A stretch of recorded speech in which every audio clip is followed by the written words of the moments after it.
Sveiki, aš esu Dmitrijus Golovanovas ir šalia manęs stovi Janas Maksimovičius.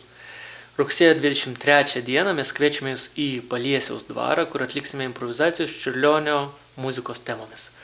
Koncertas bus skirtas 148-osiams Čiurlionio gimimo metinėms ir nors jo muzika sukurta daugiau nei prieš 100 metų, mes manome, kad jinai yra vis dar priekyje mūsų laikų.